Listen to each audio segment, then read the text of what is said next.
Hey guys, insight number 2. Remember, there's only 4 this week because that's all I felt inspired to share with you. So there you go. Amos 6 though is where we're at the moment, and we're talking about, are you at ease in Zion? Are you complacent in your happy place, even if it might not be completely working for you? Are you at ease? Chapter 6 is Amos preaching to those who are at ease in Zion, who maybe others have worked or their forefathers have worked to be able to create this peaceful society, and it's unappreciated, and they're not doing anything to continue it, and it leads to downfall. So we're going to talk about it because it's a repeated pattern. It's actually part of the pride cycle that we've talked about a lot, especially Book of Mormon, of course, because it's a big thing there that they show it over and over again, where there's a time of peace or a time of goodness and people get at ease and they don't do the work. And then when the hard times come again, they're in a panic and distress. And we've seen that a lot recently as well. So are you at ease in Zion? So verse 1 of chapter 6 says, "Woe to them that are at ease in Zion and trust in the mountain of Samaria, which are named chief of the nations, to whom the house of Israel cometh." So are you at ease in Zion? Are you trusting something you shouldn't be? And then it goes on to talk about some other areas, because he's talking to the people of this area, so it makes sense that he's preaching to them. But we can find a message for us. So 3 through to 11, he goes on about how everyone's like being complacent. So they put far away the evil day. They're like, oh, that'll never happen. Yeah, it's in the future, it'll never happen. They lie down upon beds of ivory and stretch themselves upon the couches and just be like, yeah, we're just going to eat and chill here for a while. Now, there's nothing wrong with a rest. Don't get me wrong. You need to have a rest. You need to rejuvenate your body so that you can carry on doing the good stuff you're doing. But you don't do that 24/7. And even if you are on bed rest, there's still things you can do, like read and message people, to do ministry. Like, there is always something you can do without just being what we would term probably today as just lazy. They just get involved in music, they have lots of drunken parties, and they don't really prepare for the future. And then it talks about their downfall and how it's just going to go to custard, basically. So, are you at ease in Zion? Have a read of chapter 6 and see if you sort of can recognize how you've observed some of the world at the moment. So Amos here speaks to those that are taking advantage of Zion, and that they enjoy the results of others' hard work, but they don't want to contribute themselves. Now, I bet every single one of you can identify someone in your branch or ward or area that is that. They take advantage of everyone else's hard work, but they don't really want to contribute themselves. Now, I'm not talking about those that can't, because there's some wonderful older ladies in our ward and a couple of older men, but mostly older ladies. There's a whole sort of front row that my husband and I have just termed the widow's row, and they're widows, and they have every desire to help. They try so hard to work their phones and to keep up with ministering, even though they can't go out, and they get rides to church, but they still message people. They're still out there. They're still trying to be active grandparents and mothers and doing everything that they can. They try to do their Come Follow Me. They are not at ease in Zion. They're actually living in a lot of pain and trying every day to do their best. So we're not talking about that.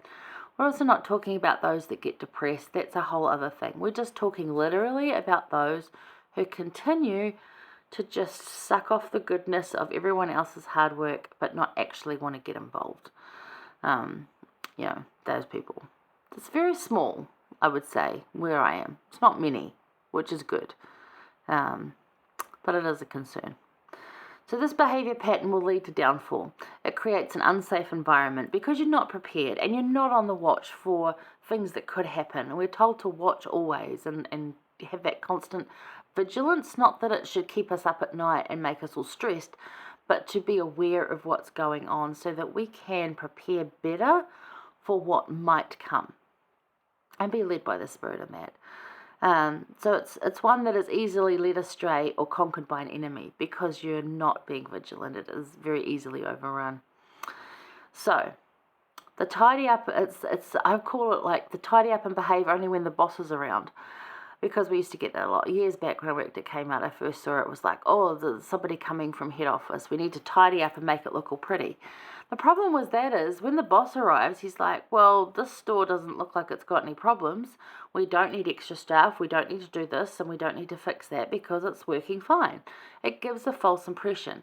Whereas actually, if you just let them, like they stopped announcing that we're going to come and they'd just walk in, because that's when they could see what needs fixing. It's not that they're there to growl people or to tell them off. It's just to, to really illustrate that actually this area is a concern. And this particular store, the layout of this is not working. We need to fix that. And that's how it will be for each ward. If you tidied up your ward and made everything perfect because someone from the First Presidency was arriving to visit, they wouldn't see those issues. Well, they probably would because they have discernment. But you get what I'm saying. Like, you need to just be the best you can be every day. And, like, the bosses would come around and say to me, oh, tidy up because so-and-so's coming. And I'm like, no.